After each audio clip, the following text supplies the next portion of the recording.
കൊണ്ട് നടക്കുന്ന ശക്തമായ ചില റൂൾസുകളാണ് നമ്മൾ പഠിച്ചു വന്നത്. കഴിഞ്ഞ ക്ലാസ്സിൽ നമ്മൾ ഒത്തിരി കാര്യങ്ങൾ പഠിച്ചു. അതിൽ അവസാനം പഠിച്ചത് നമുക്ക് നമ്മളെ കുറിച്ചുള്ള സെൽഫ് എസ്റ്റീം ഉണ്ടാവും. ആ സെൽഫ് എസ്റ്റീമിനെ തകർക്കുന്ന ഒരു പരിപാടിയും രഹസ്യമായും പരസ്യമായും ചെയ്യരുത്. അങ്ങനെ നമ്മുടെ സെൽഫ് വർത്തിനെ അവമതിക്കുവാൻ ആവശ്യമായിട്ടുള്ള അവമതിക്കുവാൻ സാധ്യതയുള്ള പ്രവർത്തികൾ ചെയ്യുവാൻ നമുക്ക് ഒരു അവസരം ലഭിച്ചാൽ പോലും അത് ചെയ്യാതിരിക്കുക എന്നാണ് നമ്മൾ പറഞ്ഞത്.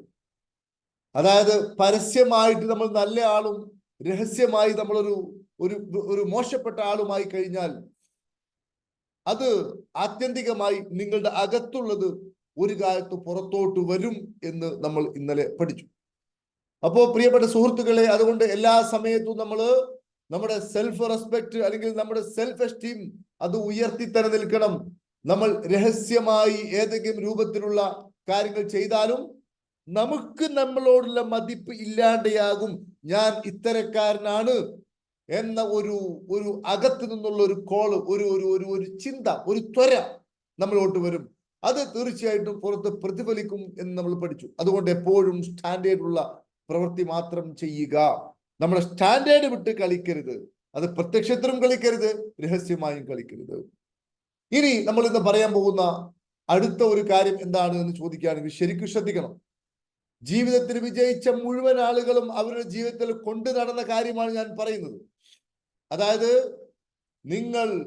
നിങ്ങളെക്കാളും മഹത്വരമുള്ള ഒരു വ്യക്തിയെ കണ്ടാൽ, അല്ലെങ്കിൽ നിങ്ങളുമായിട്ട് നന്നായിട്ട് കോമ്പറ്റീറ്റ് ആയിട്ടുള്ള ഒരു വ്യക്തിയെ നിങ്ങൾക്ക് കാണുവാൻ സാധ്യതയുണ്ടായാൽ, അല്ലെങ്കിൽ കാണുവാൻ ഇടയായാൽ, അല്ലെങ്കിൽ മിടുമിടുക്കനായ കഴിവുള്ള നിങ്ങളെക്കാളും എന്തുകൊണ്ട് മെച്ചപ്പെട്ട ഒരാൾ നിങ്ങൾ കാണുകയാണെങ്കിൽ, വിജയിച്ച ആളുകളാണെങ്കിൽ അവരുമായിട്ട് മത്സരത്തിന് പോവുകയല്ല ചെയ്യുക, അവരെ കൂടെ ചേർന്ന് ആ ഒരു അവസ്ഥയിലോട്ട് നമ്മളും മാറുക എന്നതാണ്. ഐ റിപ്പീറ്റ്, സാധാരണ ആൾക്കാർ ചെയ്യുന്ന ജോലി എന്താണെന്ന് ചോദിക്കുകയാണെങ്കിൽ, തന്നേക്കാൾ കേമനായ ഒരുത്തനെ കണ്ടാൽ അവൻ തന്നേക്കാൾ കേമനൊന്നും അല്ല, ഞാൻ തന്നെയാണ് കേമൻ എന്ന് കാണിക്കാൻ വേണ്ടി അവരോട് മത്സരിക്കുന്ന ഒരു സ്വഭാവമാണ് മഹാഭൂരിപക്ഷം ആൾക്കാർക്കും ഉള്ളത്. എന്നാൽ വിജയിച്ച ആൾക്കാരെ സംബന്ധിച്ചിടത്തോളം അവർ ഒരിക്കലും തങ്ങളെക്കാളും ഉന്നതമായ ഒരവസ്ഥയിൽ നിൽക്കുന്ന ആളെ കുറിച്ച് രഹസ്യമായി സ്വകാര്യമായിട്ട് അയാൾ തകർന്ന് കാണണമെന്നോ, അല്ലെങ്കിൽ അയാൾ അത്ര മെച്ചപ്പെട്ട ആളല്ല എന്നോ, അയാളെ കുറിച്ച് നീചമായ മോശമായ ചിന്തകൾ രഹസ്യമായി വെച്ച് പരസ്യമായി പലരോടും പറഞ്ഞ് നടക്കുന്ന ഒരു വ്യക്തിയല്ല വിജയിച്ച ആള്. അങ്ങനെ ഒരാളെ നിങ്ങൾ കണ്ടുമുട്ടിക്കഴിഞ്ഞാൽ അയാളുമായിട്ട് നിങ്ങൾ സഹകരിക്കണം. കാരണം നിങ്ങൾ എല്ലാവരും മനസ്സിലാക്കണം, ലോകത്തെ തന്നെ മാറ്റിമറിച്ച അതിശക്തമായ ഒരു പുസ്തകമാണ് തിങ്ക് ആൻഡ് ഗ്രോ റിച്ച്. എന്റെ ഈ ശബ്ദം കേൾക്കുന്ന നിങ്ങൾ ഒട്ടനവധി ആളുകൾ ആ പുസ്തകം വായിച്ചു കാണും. എൻ്റെ ഒരു പുസ്തകമുണ്ട്, വിജയത്തിന്റെ രസതന്ത്രം. ആ പുസ്തകമൊക്കെ എഴുതുവാൻ എനിക്ക് പ്രചോദനം നൽകിയ, പ്രേരണ നൽകിയ ഒരു പുസ്തകമാണ് തിങ്ക് ആൻഡ് ഗ്രോ റിച്ച്. എന്റെ പുസ്തകമുണ്ട്, ആമസോണിൽ കാണും. എന്താ പറയാ, നിങ്ങൾ ഗൂഗിളിൽ ഹാപ്പി പാർക്ക് എന്നടിച്ചാൽ ഹാപ്പി പാർക്കിന്റെ വെബ്സൈറ്റ് കാണാം. അതുപോലെ തന്നെ നമ്മുടെ എല്ലാ സംഭവവും കാണാൻ സാധിക്കും. ഹാപ്പി പാർക്കിനെ കുറിച്ചുള്ള ആളുകളുടെ റിവ്യൂസ് ഒക്കെ ഹാപ്പി പാർക്ക് ഇന്റർനാഷണൽ എന്ന് അടിച്ചു കഴിഞ്ഞാൽ നിങ്ങൾക്ക് കാണാൻ പറ്റും. അപ്പോ ആ പുസ്തകങ്ങളൊക്കെ ഞാൻ എഴുതുവാനും അതേപോലെ തന്നെ ഈ രൂപത്തിൽ ഈ ഹാപ്പി പാർക്കിനെയും സംവിധാനങ്ങളെയും ഒക്കെ ഉയർത്തിക്കൊണ്ടുവരുവാനും എനിക്ക് ശക്തമായ പ്രചോദനം നൽകിയ ഒരു പുസ്തകമാണ് തിങ്ക് ആൻഡ് ഗ്രോ റിച്ച്. ഈ പുസ്തകത്തിൽ അദ്ദേഹം 13ഓളം നിയമങ്ങൾ പറയുന്നുണ്ട്. നെപ്പോളിയൻ ഹിൽ 13ഓളം നിയമങ്ങൾ. അതിൽ ഒരു നിയമമാണ് മാസ്റ്റർ മൈൻഡ്. അതായത് കഴിവുള്ള ആളുകളുടെ കൂടെ ചേരുക. അങ്ങനെ വരുമ്പോൾ അവരുടെ കഴിവ് നിങ്ങളിലോട്ടും വരും. നിങ്ങളെക്കാൾ താഴ്ന്ന ആൾക്കാർ, അല്ലെങ്കിൽ നിങ്ങളെ ബഹുമാനിക്കുന്ന, നിങ്ങൾ ആദരിക്കുന്ന, നിങ്ങൾ വരുമ്പോൾ നിങ്ങളെ ഒന്ന് എന്താ പറയുക കൺസിഡർ ചെയ്യുന്ന ആ ആൾക്കാരെ മാത്രം തേടി പോവുകയാണെങ്കിൽ അധികം വൈകാതെ ആ താഴ്ന്ന ലെവലിലോട്ട് നിങ്ങളും അങ്ങ് അധപ്പതിക്കും. ഇതാ അദ്ദേഹം പറയുന്നത്. നിങ്ങൾക്ക് ഒരു 5 കഴിവുറ്റ സുഹൃത്തുക്കളുണ്ടെങ്കിൽ, സാമൂഹ്യ പ്രതിബദ്ധതയുള്ള, കരുത്തുള്ള, ആത്മവിശ്വാസമുള്ള, മനുഷ്യനോട് എല്ലാവരോടും സ്നേഹവും നന്മയും അല്ലെങ്കിൽ നല്ല ബിസിനസ് ചെയ്യുവാനുള്ള ധൈര്യമുള്ള ഒരു 5-10 സുഹൃത്തുക്കൾ നിങ്ങൾക്കുണ്ടെങ്കിൽ, നിങ്ങൾക്ക് ഇപ്പോൾ പ്രായം 45-50 ആണെങ്കിൽ ശ്രദ്ധിക്കുക, നിങ്ങളുടെ അറിവ് 50 വർഷത്തെ അറിവായിരിക്കും നിങ്ങൾക്കുണ്ടാവുക. നിങ്ങൾക്കുണ്ടാവുന്നത് 250 വർഷത്തെ അറിവായിരിക്കും. 250 വർഷത്തെ. കാരണം നിങ്ങളെ കൂടെയുള്ള ഈ 5 ആളുകളുടെയും അറിവ് നിങ്ങളോട് ചേരും. നിങ്ങളായിട്ട് പഠിക്കാതെ അവർ പഠിച്ച അവരുടെ ഉള്ളിലുള്ള ഈ ആശയങ്ങൾ, ഈ ധൈര്യം, ഈ കരുത്ത്, വിജയിക്കുവാനുള്ള ആ ത്വര, അത് പയ്യെ പയ്യെ നിങ്ങളിലോട്ടും കടന്നു വരും. അപ്പൊ അതുകൊണ്ട് നമ്മൾ ശ്രദ്ധിക്കേണ്ട 2 കാര്യം. ഒന്ന്, നമ്മൾ എപ്പോഴും നമ്മളെക്കാൾ ഉയർന്ന ആളുകളെ കണ്ടാൽ അവരോട് മത്സരിക്കാൻ വേണ്ടി പോകരുത്. അവരോട് മത്സരിക്കാൻ വേണ്ടി പോയാൽ നമ്മുടെ മഹത്വം ഇടിക്കപ്പെടുകയും നമ്മൾ തകർക്കപ്പെടുകയും ചെയ്യും. കിട്ടുന്ന സമയത്തൊക്കെ അവരെ സപ്പോർട്ട് ചെയ്യുക. വിജയിച്ച ആൾക്കാർ അങ്ങനെയാണ്. വിജയിച്ച ആൾക്കാരെല്ലാവരും അങ്ങനെയാണ്, പരസ്പരം സപ്പോർട്ട് ചെയ്യുന്നവരാണ്. എന്നാൽ പരാജയപ്പെടുന്ന ആൾക്കാർ മുഴുവനും താൻ മറ്റുള്ളവരെക്കാളും ഉയരണമെന്ന് ആഗ്രഹിക്കുന്നവരാണ്. അപ്പോ നെപ്പോളിയൻ ഹിൽ ആ പുസ്തകത്തിൽ പറയുന്നത് 1 1 2 അല്ല. നോക്കൂ നിങ്ങൾ, ഞാൻ എന്റെ വിരൽ നിവർത്തി വെച്ചു. 1 1 2 അല്ല. എത്രയാണ് പ്രിയപ്പെട്ടവരെ ഇത്? 1 1 അടുപ്പിച്ച് വെക്കുമ്പോൾ അത് 2 അല്ല, അത് 11 ആണ്. ഒരു കുതിരശക്തി 756 ആണെങ്കിൽ 2 കുതിരശക്തി 756 ഇൻറ്റു 2 അല്ല, അത് 3000-ന് മുകളിലാണ്. 3 കുതിരശക്തി എന്ന് പറഞ്ഞാൽ, 3 കുതിരകളുടെ ശക്തി എന്ന് പറഞ്ഞാൽ 756 ഇൻറ്റു 3 അല്ല. 756 ഇൻറ്റു 3 എന്ന് പറഞ്ഞാൽ ഒരു 2500-ന് താഴെയുള്ളൂ, അതല്ല. 3 കുതിരകളുടെയും ശക്തി ഒരുമിച്ചാവുമ്പോൾ അത് 10,000-ന്റെ മുകളിലോട്ട് പോകുന്നു ആ പവർ.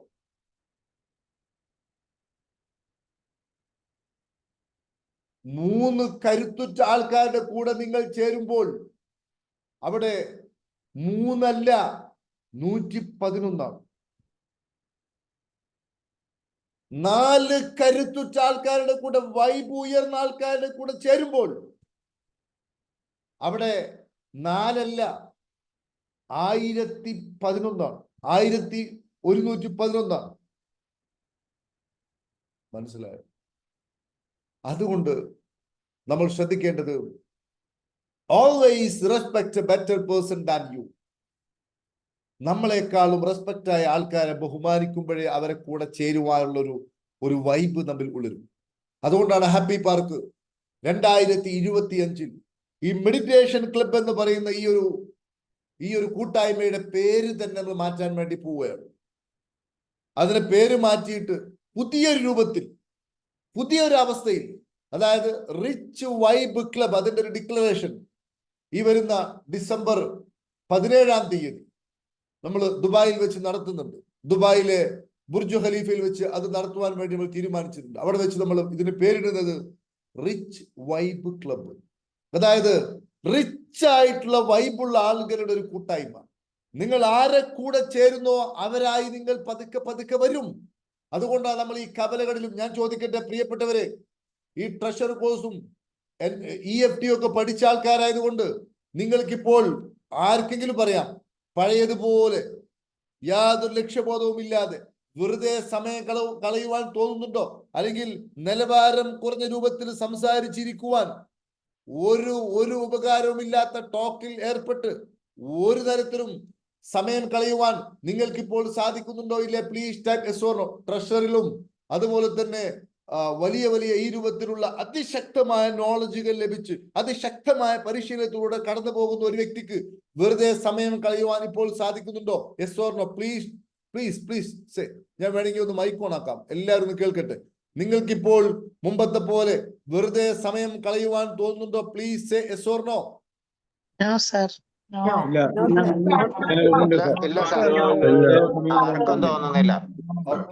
നിങ്ങളുടെ കൂട്ടുകാരൊക്കെ മാറിയില്ലേ പ്രിയപ്പെട്ടവരെ? നിങ്ങളുടെ സുഹൃത്തുക്കൾ, നിങ്ങളുടെ കൂട്ടുകാർ എല്ലാം മാറിയില്ലേ? നിങ്ങളുടെ പഴയ കൂട്ടുകാർ, പഴയ സുഹൃത്തുക്കൾ, പഴയ അവസ്ഥ എല്ലാം മാറിയില്ലേ? പ്രത്യേകിച്ച് ട്രഷറിൽ പങ്കെടുക്കുന്ന ഒരാൾ ചോദിക്കുന്നത്, നിങ്ങളുടെ സുഹൃത്തുക്കള്, നിങ്ങളുടെ സുഹൃത്ത് വലയം, നിങ്ങളുടെ ചുറ്റുപാട്, നിങ്ങൾ നേരത്തെ സംസാരിച്ചിരുന്ന വ്യക്തികൾ ഒക്കെ മാറി പുതിയ ലെവലിലോട്ട് മാറിയില്ലേ? Yes or no? ബന്ധങ്ങളും മാറി. ഇവിടെ നമ്മൾ ശ്രദ്ധിക്കേണ്ടത്, നമ്മൾ ആരെ കൂടെ കൂടുന്നോ അവരായി നമ്മൾ മാറും എന്നതാണ് ഏറ്റവും പ്രധാനപ്പെട്ട കാര്യം. അതുകൊണ്ട് ഇവിടെ നമ്മൾ പഠിച്ച കാര്യം, ഒരിക്കലും നമ്മളെക്കാൾ ഉയർന്ന ഒരു വ്യക്തിയോട് മത്സരിക്കാൻ വേണ്ടി പോകരുത്. ഇതാണ് ആറാമത്തെ നിയമം. അപ്പൊ എല്ലാവരും ആറാമത്തെ നിയമം മനസ്സിലാക്കിയെന്ന് വിചാരിക്കുന്നു. നമ്മളെപ്പോഴും നമ്മളെക്കാളും ഉന്നതരായ ആൾക്കാരെ കണ്ടാൽ അവരെ ബഹുമാനിക്കുകയും അവരെ കൂടെ കൂടുകയും അവരെ നമ്മൾ സുഹൃത്താക്കി മാറ്റുകയും ചെയ്യണം. നമ്മളെ അവർ സുഹൃത്താക്കി മാറ്റണമെങ്കിൽ നമ്മുടെ വൈബ് അവർക്ക് കംഫർട്ട് ആവണം, അല്ലെങ്കിൽ അവർ നമ്മൾ അകറ്റി നിർത്തും. നമ്മുടെ വൈബ് അവർക്ക് കംഫർട്ട് ആവണമെങ്കിൽ നമുക്ക് കറകളഞ്ഞ സ്നേഹമുണ്ടായിരിക്കണം, കറകളഞ്ഞ ബഹുമാനമുണ്ടായിരിക്കണം, കറകളഞ്ഞ ആദരവുണ്ടായിരിക്കണം. അപ്പൊ അവർ നമ്മളെ കൂടെ ചേർന്നു. അപ്പൊ നമ്മളും അവരും അവരായിട്ട് മാറും. മനസ്സിലായില്ലേ? മനസ്സിന്റെ ഉള്ളിൽ മത്സര ബുദ്ധിയൊക്കെ വെച്ച് ആ രൂപത്തിലല്ല പെരുമാറേണ്ടത്. അപ്പോ ഒന്നും ചേർന്നാൽ അത് 2 അല്ല 11 തിരിച്ചറിയുക. ഇനി നമ്മൾ 7ാമത്തെ നിയമം പഠിക്കാൻ വേണ്ടി പോവുകയാണ്. അതിശക്തമായ ലോസ് ആണ് നമ്മൾ പഠിച്ചുകൊണ്ടിരിക്കുന്നത്. ഇതൊക്കെ പഠിച്ചിട്ടും നിങ്ങൾക്ക് പഴയതുപോലെ തന്നെയാണ് ജീവിക്കാൻ തോന്നുന്നത് എങ്കിൽ നിങ്ങളുടെ ജീവിതത്തിന്റെ ഓരോ അധോഗതിക്കും കാരണം നിങ്ങൾ തന്നെയാണെന്ന് തിരിച്ചറിയുക. അതാണ് ഏറ്റവും പ്രധാനപ്പെട്ട കാര്യം. നമ്മുടെ സുഹൃത്തുക്കളൊക്കെ നമ്മൾ ചിലപ്പോൾ ചില ആൾക്കാർ ചോദിക്കും, സാറേ ഞാൻ ഇത്രയും സംസാരിച്ചുകൊണ്ടിരിക്കുന്ന ആൾക്കാരോട് നാളെ മുതൽ എന്നോട് സംസാരിക്കേണ്ട എന്ന് ഞാൻ പറയണോ എന്ന് നിങ്ങൾ എന്നോട് ചോദിച്ചേക്കാം. അതിനൊന്നും കാര്യമില്ല, അതൊന്നും വേണ്ട ആവശ്യമില്ല. നിങ്ങളുടെ വൈബ് മാറുമ്പോ, നിങ്ങളുടെ ഉള്ളിലുള്ള ആ തരംഗം മാറുമ്പോ അത്തരത്തിലുള്ള ആൾക്കാരൊക്കെ നിങ്ങളെ വിളിക്കാതെയാകും. പകരം നിങ്ങളെ വിളിക്കുകയും പറയുകയും ചെയ്യുന്ന ആളുകൾ ഉന്നതരായിരിക്കും. അപ്പൊ അവരെ കൂടെ ചേരുക. അപ്പൊ വീണ്ടും വൈബ് വരുമ്പോൾ അവരെക്കാൾ ഉന്നതരായിരിക്കും. അപ്പൊ അവരെ കൂടെ ചേരുക. അങ്ങനെ ഉയർന്നു പോകണം പ്രിയപ്പെട്ട സുഹൃത്തുക്കൾ. ഒരിക്കലും നമ്മൾ ഒരു സ്റ്റാൻഡേർഡ് ഇല്ലാത്ത കവല രാഷ്ട്രീയം പറഞ്ഞുകൊണ്ട് മറ്റുള്ളവരുടെ പച്ചമാംസം കൊത്തിവലിച്ചുകൊണ്ട്, അങ്ങനെ തന്നെ പറയണം. ചില ആൾക്കാർക്ക് ഒരു ഹോബിയാണ് വേറുള്ള ആൾക്കാരുടെ ദോഷങ്ങളും തെറ്റുകളും കുറ്റങ്ങളും ഏതെങ്കിലും രൂപത്തിൽ ഒരു നെഗറ്റീവ് ന്യൂസ് കേട്ട് കഴിഞ്ഞാൽ അതിന്റെ പിന്നാലെ പോയി അവരെ എന്താ പറയാ, ഇതൊക്കെ നമ്മളെ തന്നെയാണ് നശിപ്പിച്ചുകൊണ്ടിരിക്കുന്നത് എന്ന് തിരിച്ചറിയുക. ആ രൂപത്തിലുള്ള ഒരു കമ്മ്യൂണിക്കേഷൻ ഇടപെടാതിരിക്കുക. ഇതാണ് 6ാമത് നിയമം. ഇനി 7ാമത് നിയമം. 7ാമത് നിയമം എന്ന് പറഞ്ഞാൽ അധികം ആൾക്കാർ വിചാരിക്കുന്ന ഒരു തെറ്റിദ്ധാരണയുണ്ട്. ആ തെറ്റിദ്ധാരണ എന്താണെന്ന് ചോദിക്കുകയാണെങ്കിൽ, എന്നെ കൈപ്പിടിച്ച് ഉയർത്തുവാൻ വേണ്ടി ഒരു ശക്തനായ ഒരാൾ എപ്പോഴെങ്കിലും എന്റെ ജീവിതത്തിലേക്ക് കടന്നു വരും. എന്നെ ഉയർത്തുവാനും എന്നെ സഹായിക്കുവാനും എന്നെ രക്ഷിക്കുവാനും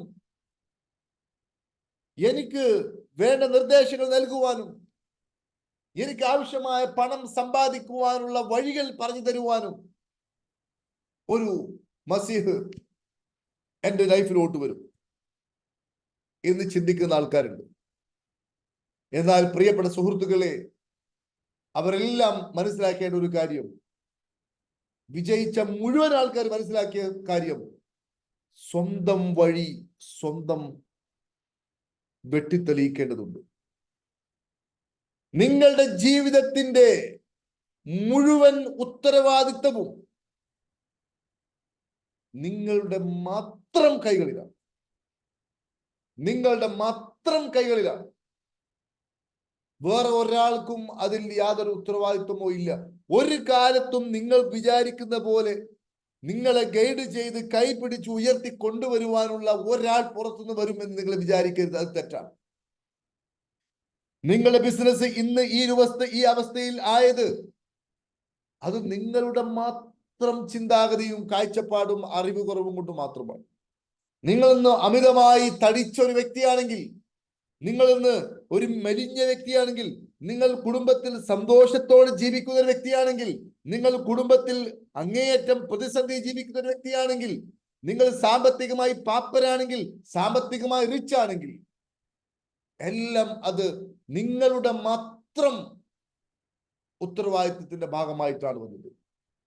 അതുകൊണ്ടാണ് നമ്മൾ മനസ്സിലാക്കേണ്ടത്, ഒരു കാലത്തും പുറമേ നിന്നുള്ള ഒരു ശക്തി നമ്മളെ രക്ഷപ്പെടുത്തുവാൻ വേണ്ടി വരും എന്ന് വിചാരിച്ചിരിക്കുന്നത് മനുഷ്യൻ ചെയ്യുന്ന ഏറ്റവും വലിയ തെറ്റാണ്. വിജയിച്ച മുഴുവൻ ആളുകളും അവരുടെ പ്രവൃത്തിയുടെ അവർക്ക് ഉള്ള ഒരു ഗുണം എന്താ ചോദിക്കുകയാണെങ്കിൽ, അവർ സൂക്ഷ്മമായിട്ട് ഞൊടിയിടയിൽ തീരുമാനമെടുക്കുവാൻ അവർക്ക് സാധിക്കും. നമുക്കൊക്കെ മുമ്പിൽ അവസരം വന്നിങ്ങനെ മുമ്പിൽ കിടക്കുകയാണെങ്കിലും വേണോ വേണ്ടേ, വേണോ വേണ്ടേ, അവസാനം പിന്നെ നമ്മൾ കംഫർട്ട് സോൺ പിടിക്കും, എന്നിട്ട് അത് വേണ്ട തീരുമാനിക്കും.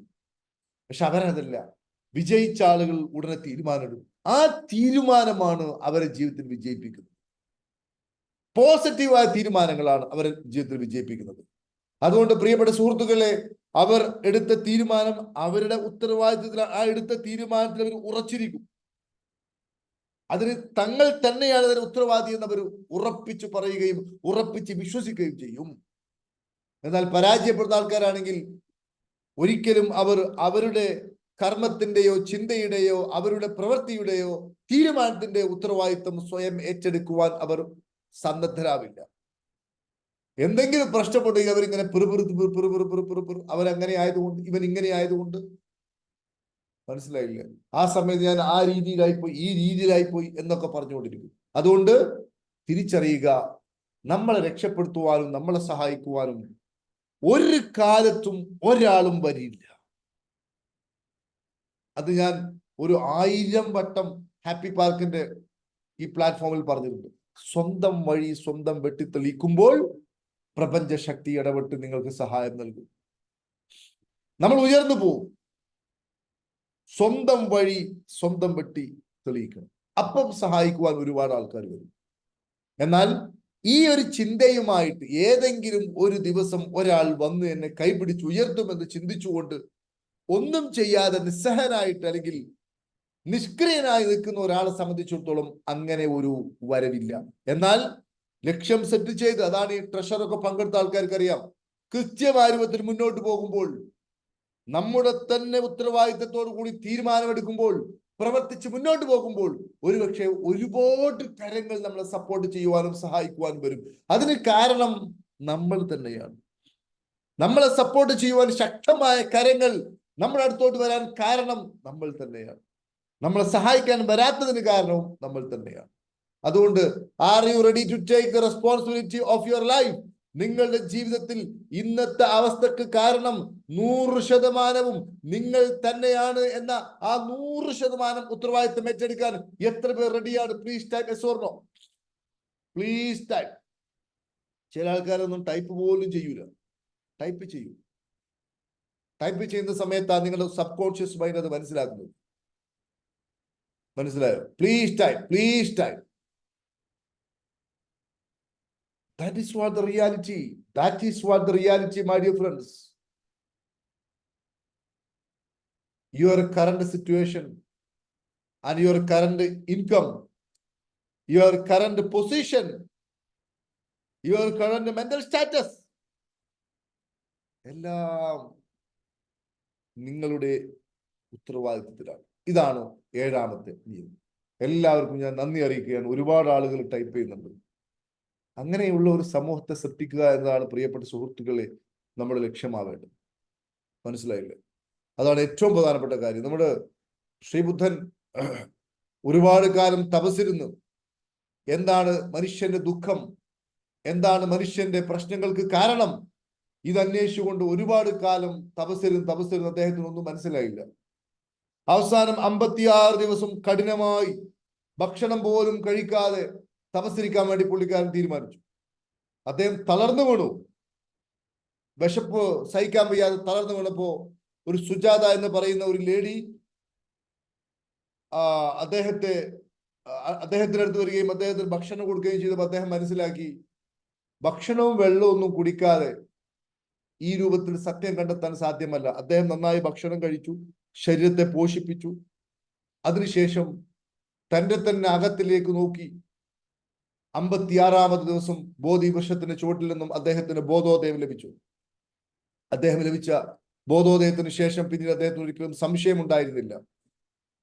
അദ്ദേഹം പറഞ്ഞു, അദ്ദേഹത്തിന് കിട്ടേണ്ടത് എന്താണ് മനുഷ്യന്റെ ദുഃഖങ്ങളുടെ കാരണം എന്നുള്ളതായിരുന്നു. അതിന്റെ ആൻസർ അദ്ദേഹത്തിന് കിട്ടി. അദ്ദേഹം പറഞ്ഞു, മനുഷ്യന്റെ ദുഃഖത്തിന് ഒത്തിരി കാരണങ്ങളുണ്ട്, അതിൽ ഏറ്റവും പ്രധാനപ്പെട്ട ഒരു കാരണം സ്വാർത്ഥതയാണ്. എന്റെ കാര്യം, മനസ്സിലായില്ലേ? സെൽഫിഷ്നെസ് അത് പ്രപഞ്ച നിയമത്തിന് തെറ്റാണ്, എതിരാണ്. അതുകൊണ്ട് ഞാൻ പറയുന്നത്, പ്രിയപ്പെട്ട സുഹൃത്തുക്കളെ, നമ്മളെ സ്നേഹിക്കണം, നമ്മളെ ആദരിക്കണം, നമ്മളെ ബഹുമാനിക്കണം. ഇതെല്ലാം നമ്മുടെ ഉള്ളിൽ നമ്മൾ നിറയ്ക്കണം. അപ്പോഴേ നമുക്ക് മറ്റുള്ളവരെ ബഹുമാനിക്കുവാനും സ്നേഹിക്കുവാനും ഒക്കെ സാധിക്കുകയുള്ളൂ. സോ നമ്മുടെ ജീവിതത്തിന്റെ പരിപൂർണ ഉത്തരവാദിത്വം നമ്മൾ ഏറ്റെടുക്കണം എന്നതാണ് നമ്മൾ പറഞ്ഞ 7ാമത്തെ നിയമം. ഇനി 8ാമത്തെ നിയമം, നമുക്ക് ഏതെങ്കിലും രൂപത്തിലുള്ള ഒരു അഡ്വൈസോ, ഒരു ഉപദേശമോ, ഒരു നിർദ്ദേശമോ, ഒരു ഗൈഡൻസോ ലഭിക്കണമെങ്കിൽ അത് എല്ലായ്പ്പോഴും ആ മേഖലയിൽ വിജയിച്ച, ഓൾറെഡി അത് നേടിയെടുത്ത ഒരാളിൽ നിന്നേ വാങ്ങാം. ഓൾറെഡി അത് നേടിയെടുത്ത ഒരാളിൽ നിന്നേ അത് വാങ്ങാം. അധികം ആൾക്കാർ ഉപദേശം ചോദിക്കൽ, ഇന്ന കോഴ്സിൽ ചേരണം, എന്ത് ചെയ്യണം, ആരോടാ ചോദിക്കുന്നത്?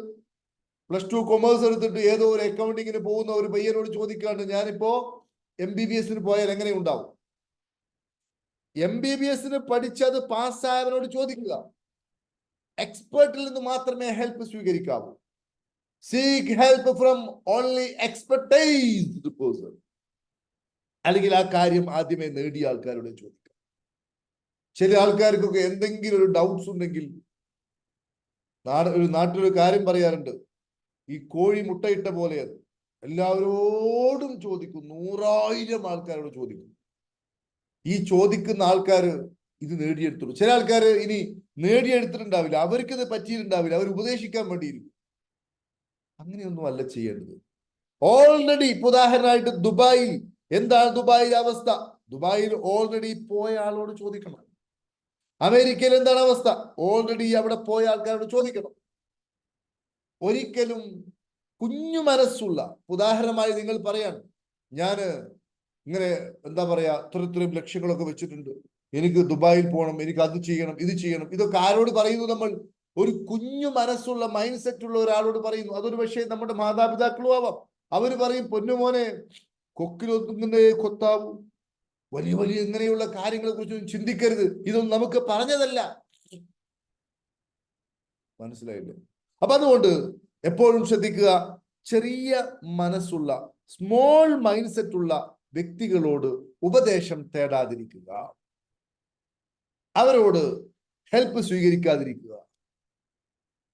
ആരോട് സ്വീകരിക്കുക? ഓൾറെഡി ഇത് നേടിയ ആൾക്കാരോട് സ്വീകരിക്കുക. ഇത് ലൈഫിൽ വിജയിക്കുവാൻ ആവശ്യമായിട്ടുള്ള ഏറ്റവും പ്രധാനപ്പെട്ട ഒരു കാര്യമാണ്. So my dear friends, got the point. എപ്പോഴും ആൾക്കാർ ശ്രദ്ധിക്കേണ്ട ഒരു കാര്യമാണത്. അധികം ആൾക്കാരുടെയും ഒരു പ്രശ്നം എന്താ ചോദിക്കുകയാണെങ്കിൽ, അവരൊരു കാര്യം ചെയ്തു കഴിഞ്ഞാൽ ഒരു 6-7 ആൾക്കാർ, ഒരു 60-70% ആൾക്കാർ പറഞ്ഞു it is good, okay, very good, fantastic. 1-2 ആള് പറഞ്ഞു കൊള്ളില്ല, പോരാ. 7-8 ആളുകൾ ഓക്കെ എന്ന് പറഞ്ഞത് മുഴുവനും ഡിലീറ്റ് അടിച്ചിട്ട് 1-2 ആള് പോരാ എന്ന് പറഞ്ഞതിന് പിന്നാലെ പോയിട്ട് മനസ്സിനെ ടെൻഷനാക്കി സ്വന്തത്തെ കുത്തിക്കൊന്ന് അവന്റെ സെൽഫ് എസ്റ്റീമിനെ തകർക്കുന്നവരാണ് മഹാഭൂരിപക്ഷം ആൾക്കാർ. ഇതൊക്കെ നമ്മളോട് ചെയ്യുന്ന എന്താ പറയാ, ഏറ്റവും വലിയ അക്രമമല്ലേ പ്രിയപ്പെട്ടവര്? അപ്പോ ഞാൻ പറയുന്നത്, നമ്മളെ കുറിച്ചുള്ള മറ്റുള്ളവരുടെ കൺസെപ്റ്റ് പോസിറ്റീവായത് മാത്രമേ നമ്മൾ എടുക്കാവൂ. അതേപോലെ തന്നെ എല്ലാവരോടും നമ്മൾ അഭിപ്രായം ചോദിക്കുവാനോ അല്ലെങ്കിൽ ഉപദേശം തേടുവാനോ പോകരുത്. എക്സ്പേർട്ടായ ആൾക്കാരിൽ നിന്ന് മാത്രമേ അത് ചെയ്യാൻ പാടുള്ളൂ. പ്രത്യേകിച്ച് വിശാലമായ കാഴ്ചപ്പാടുള്ള ആൾക്കാരോട് മാത്രമേ ചെയ്യാൻ പാടുള്ളൂ.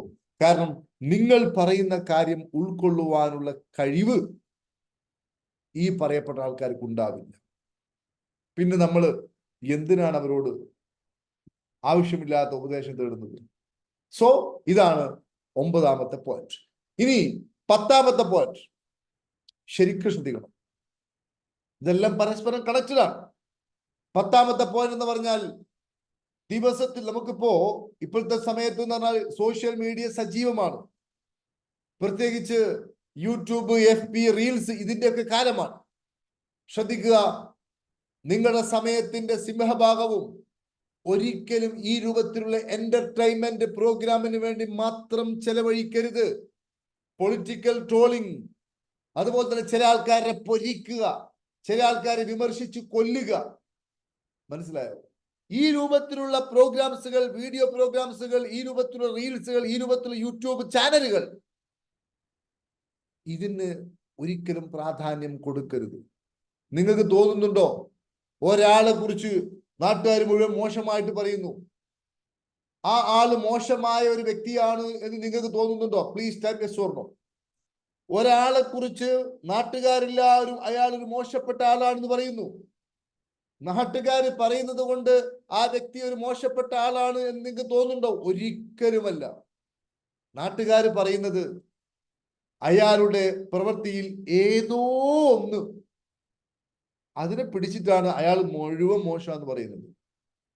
ഒരുപക്ഷെ വാക്കിൽ പറഞ്ഞ ഒരു പിഴവ്, അല്ലെങ്കിൽ അയാള് ബോധപൂർവമോ അബോധപൂർവമോ പറഞ്ഞ ഒരു തരം കള്ളത്തരം, ചിലപ്പോൾ കള്ളം പറഞ്ഞില്ല രക്ഷപ്പെടാൻ വേണ്ടിയിട്ട്, അല്ലെങ്കിൽ ഏതെങ്കിലും രൂപത്തിൽ ചില കാര്യങ്ങൾ മാറ്റി പറഞ്ഞു കാണും. ഇങ്ങനെയൊക്കെയുള്ള ഏതെങ്കിലും ഒരു ഏരിയ മാത്രം എടുത്തിട്ട് ആ വ്യക്തിയെ മുഴുവൻ അടിച്ചാക്ഷേപിക്കുക, ഇതല്ലേ രാഷ്ട്രീയത്തിൽ സംഭവിക്കുന്നത്? ഇതല്ലേ സംഘടനകളിൽ സംഭവിക്കുന്നത്? ഇതല്ലേ സമൂഹത്തിൽ സംഭവിക്കുന്നത്? അതുകൊണ്ട് ഈ രൂപത്തിലുള്ള ട്രോളിങ്ങിനോ റോസ്റ്റിങ്ങിനോ വേണ്ടി സമയം ചെലവഴിക്കാതിരിക്കുക. പകരം നമ്മുടെ സമയത്തിന്റെ സിംഹഭാഗവും നമ്മൾ ഉയർത്തുവാൻ ആവശ്യമായ, അപ്ലിഫ്റ്റ് ചെയ്യുവാൻ ആവശ്യമായിട്ടുള്ള കാര്യങ്ങളിലോട്ട് നമ്മുടെ മനസ്സിനെ കൊണ്ടുപോകും. അതേപോലെ തന്നെ എന്തിനാണ് ഈ ഗോസിപ്പിന്റെ പിന്നാലെ പോകുന്നത്? ഈ ഗോസിപ്പിന്റെ പിന്നാലെ പോകുന്നത് പ്രപഞ്ച നിയമത്തിന്റെ ലംഘനമാണ്. ഉദാഹരണമായി, യുദ്ധം നടക്കുമ്പോൾ ഏതെങ്കിലും ഒരു ഭാഗത്ത് ചേർന്നിട്ട് ആ മനുഷ്യൻ മരിച്ചതിന് സന്തോഷിക്കുക, ഉറപ്പാണ് ഇയാൾക്ക് അതിന് ദുരന്തം വരും. ഒരു മനുഷ്യരെല്ലാരും ഒന്നാണ്. ഏതെങ്കിലും ഒരു മനുഷ്യന്റെ, ഏതെങ്കിലും ഒരു നിരപരാധിയുടെ അങ്ങനെ പറയണം, മനസ്സിലായില്ലേ? നിരപരാധിയുടെ മരണത്തിൽ നമ്മൾ സന്തോഷിക്കുകയാണെങ്കിൽ നമ്മൾ മനുഷ്യത്വമുള്ളവരല്ല. എന്നാൽ ചില ആളുകളെ നമുക്ക് വധശിക്ഷക്ക് നടപ്പാക്കേണ്ടി വരും. ഉദാഹരണമായിട്ട്, നമ്മുടെ വീടിന്റെ മച്ചിലോട്ട് വന്ന ഒരു കൊമ്പ് നമ്മൾ വെട്ടിക്കളയുന്നത് പോലെ പ്രകൃതിയുടെ, പ്രപഞ്ചത്തിന്റെ ബാലൻസിങ്ങിന് വേണ്ടിയിട്ട് അങ്ങനെയൊക്കെ സംഭവിക്കേണ്ടി വരും. അതൊന്നും നമുക്ക് ഒന്നും ചെയ്യാൻ കഴിയുന്ന കാര്യമല്ല. പക്ഷെ നിരപരാധികളായ ആളുകളുടെ മരണത്തിൽ അവന്റെ മതമോ ജാതിയോ വർഗമോ രാഷ്ട്രമോ നോക്കി ദുഃഖിക്കുവാനും അല്ലെങ്കിൽ സന്തോഷിക്കുവാനും ആഹ്ലാദിക്കുവാനോ ഒക്കെ പോയി കഴിഞ്ഞാൽ, അതെല്ലാം പ്രിയപ്പെട്ട സുഹൃത്തുക്കളെ, നമ്മൾ ഈ പ്രപഞ്ച നിയമത്തിനെതിരായി ചെയ്യുന്ന വയലേഷനാണ്. നമുക്ക് തിരിച്ചടി കിട്ടും, മനസ്സിലായോ? അതുകൊണ്ട് ഒരാൾക്കെതിരെയും ട്രോളുന്നതിന് വേണ്ടിയോ അല്ലെങ്കിൽ അമിതമായ എന്റർടൈൻമെന്റിന് വേണ്ടിയോ ഉപയോഗിക്കുന്ന ഈ TV ചർച്ചകളും ചാനലുകളും ഒഴിവാക്കുക എന്നതാണ് ഏറ്റവും പ്രധാനപ്പെട്ടത്. പോസിറ്റീവായ എന്തെങ്കിലും കാര്യം ഒന്നും വേണ്ട. ഞാൻ ചോദിക്കട്ടെ പ്രിയപ്പെട്ടവരെ, നമ്മുടെയൊക്കെ യൂട്യൂബിൽ എത്ര വീഡിയോസ് കിടപ്പുണ്ട്. ഓരോ ദിവസവും ഒരു അരമണിക്കൂറെങ്കിലും ഏതെങ്കിലും ഒരു വീഡിയോ കണ്ടാൽ, ഏതെങ്കിലും നല്ല പുസ്തകം വായിച്ചാൽ, അല്പസമയം മെഡിറ്റേഷൻ ചെയ്താൽ, അല്ലെങ്കിൽ നല്ല നല്ല കാര്യം എങ്ങനെ എൻ്റെ ബിസിനസ് ഡെവലപ്പിലോട്ട് കൊണ്ടുപോകാം, ഇത്തരത്തിലുള്ള വിഷയത്തിന് വേണ്ടി സമയത്തിന്റെ അധിക ഭാഗവും ചെലവഴിക്കുക. എന്നാൽ എന്റർടൈൻമെന്റ് ഉപയോഗിച്ചോളൂ. നിങ്ങൾക്ക് തമാശ കാണേണ്ട ഞാൻ പറയുന്നില്ല, അതൊക്കെ ചെയ്യാം. പക്ഷെ ട്രോളിങ്, അതുപോലെ തന്നെ ഒരുത്തന്നെ പൊരിക്കുക, അമിതമായി ക്രിറ്റിസിസം ചെയ്യുക, ഈ ഏരിയയിൽ നിന്നും നമ്മൾ പൂർണ്ണമായും വിട്ടു നിൽക്കണം എന്നതാണ് 10ാമത്തെ നിയമം. ഇനി ലാസ്റ്റ് നിയമം, ഇതോടുകൂടി നമ്മൾ ഇന്നത്തെ ഈ ഒരു സെഷൻ നമ്മൾ നിർത്തും. നമുക്ക് അടുത്ത ദിവസം, അതായത് നാളെ, നമുക്ക് അതിശക്തമായ ഒരു സെഷൻ ഉണ്ട്. നാളെ രാത്രി എനിക്ക് തോന്നുന്നത് ഈ നിയമം നമുക്ക് നാളെ പറയാമെന്നുള്ളതാണ്. നാളെ പറഞ്ഞതായിരിക്കും നന്നാവുക. സോ പ്രിയപ്പെട്ട സുഹൃത്തുക്കളെ, ഇപ്പോ നമ്മൾ 5 നിയമം പറഞ്ഞു. ഈ 5 നിയമങ്ങളിൽ 1ാമത്തെ നിയമം ഏതാണെന്ന് ചോദിക്കുകയാണെങ്കിൽ, നമ്മൾ നേരത്തെ പറഞ്ഞത് നമ്മളുടെ സ്റ്റാൻഡേർഡ് വിട്ട് കളിക്കരുത് എന്നുള്ളതായിരുന്നു. അതേപോലെ തന്നെ നമ്മൾ ഇന്ന് പറഞ്ഞു, ടാലന്റഡ് ആയിട്ടുള്ള മികവുറ്റ വ്യക്തികൾ ഉണ്ടെങ്കിൽ ആ വ്യക്തികളെ ആക്ഷേപിച്ച് ക്രിറ്റിസിസം ചെയ്ത് അവരെ വെറുത്ത് മുന്നോട്ട് പോവുകയല്ല വേണ്ടത്. അവരുമായി ചേരണം. കാരണം 1+1 = 2 അല്ല 11. നിങ്ങൾ ആരെ കൂടെ ചേരുന്നോ അവരുടെ വരുമാനത്തിലേക്ക് നിങ്ങളുടെ വരുമാനം കുറയും. നിങ്ങൾ ആരുടെ കൂടെ ചേരുന്നോ അവരുടെ വരുമാനത്തിലേക്ക് നിങ്ങളുടെ വരുമാനം കൂടും. നിങ്ങൾ സമയത്തിന് സിംഹഭാഗവും ഫോണിലായിട്ടും വാട്സപ്പിലായിട്ടും ആരോടുകൂടെ ചാറ്റ് ചെയ്യുന്നോ ആ സ്റ്റാൻഡേർഡിലേക്ക് നിങ്ങൾ പോകും. അതുകൊണ്ട് ഉയർന്ന ആൾക്കാരെ ബഹുമാനിക്കുക എന്ന് പറഞ്ഞു, അവരെ കൂടെ ചേരുക എന്ന് പറഞ്ഞു. അതേപോലെ തന്നെ നമ്മൾ നമ്മുടെ ജീവിതത്തിന്റെ കംപ്ലീറ്റ്ലി റെസ്പോൺസിബിലിറ്റി നമ്മൾ ഏറ്റെടുക്കണം. പരിപൂർണ ഉത്തരവാദിത്വം നമ്മൾ ഏറ്റെടുക്കണം. ഒന്നും വിട്ടുകൊടുക്കരുത്. നമ്മുടെ ചിന്തയും കാഴ്ചപ്പാടും കാരണമായിട്ടാണ് നമ്മൾ ഇന്ന് ഇവിടെ എത്തിയത്. അതിനെ മാറ്റിയാൽ മാത്രമേ പ്രപഞ്ചത്തിൽ നിന്ന് നമുക്ക് സഹായം കിട്ടുകയുള്ളൂ. അതല്ലാതെ നിഷ്ക്രിയനായി നിന്ന് ഒരു നാൾ എന്നെ രക്ഷിക്കുവാൻ ഒരാൾ വരും എന്നത് മൂഢമായിട്ടുള്ള ചിന്തയാണ്. അതേപോലെ തന്നെ നമ്മൾ പറഞ്ഞ അടുത്തൊരു കാര്യം, എപ്പോഴും നമ്മൾ ഉപദേശം തേടുകയാണെങ്കിൽ നമ്മളെക്കാളും അല്ലെങ്കിൽ ആ വിഷയത്തിൽ എക്സ്പേർട്ട് ആയിട്ടുള്ള ഓൾറെഡി ആ വിഷയം അച്ചീവ് ചെയ്ത ആളിൽ നിന്ന് മാത്രമേ നമ്മൾ ഉപദേശം തേടാവൂ. ഇതാണ് ഏറ്റവും പ്രധാനപ്പെട്ട ഒരു കാര്യം. അതേപോലെ തന്നെ നമ്മൾ പഠിച്ച മറ്റൊരു കാര്യം എന്താണെന്ന് ചോദിക്കുകയാണെങ്കിൽ, ഒരിക്കലും ഒരിക്കലും ഒരിക്കലും ഒരിക്കലും അനാവശ്യമായ ബാർഗെയിനിങ്ങിനോ അനാവശ്യമായിട്ട് ക്രിറ്റിസിസം ചെയ്യുന്ന വീഡിയോസിനോ എന്റർടൈൻ പ്രോഗ്രാമിനോ സമയത്തിന് സിംഹഭാഗവും നമ്മൾ കൊടുക്കാതിരിക്കുക. പകരം നമ്മൾ ഉയർത്തുന്ന നമ്മുടെ പുരോഗതിയിലോട്ട് നയിക്കുന്ന പ്രോഗ്രാമിലോട്ടോ അല്ലെങ്കിൽ സെഷൻസിലോട്ടോ മനസ്സിനെ കൊണ്ടുപോവുക. ഇത്രയുമാണ് നമ്മൾ ഇന്ന് പറഞ്ഞത്. സോ പ്രിയപ്പെട്ട സുഹൃത്തുക്കളെ, ബാക്കി ഭാഗം നമുക്ക് നാളെ രാത്രി ചർച്ച ചെയ്യാം. സോ മുഴുവൻ ആൾക്കാരോടും എനിക്ക് പറയുവാനുള്ളത്, ഈ വീഡിയോ ആവർത്തിച്ച് കേൾക്കുക. ഒരു നിയമത്തിന്റെ അടിസ്ഥാനത്തിലാണ് എല്ലാം ചലിച്ചുകൊണ്ടിരിക്കുന്നത്. നിയമമല്ലാതെ ഒന്നുമില്ല.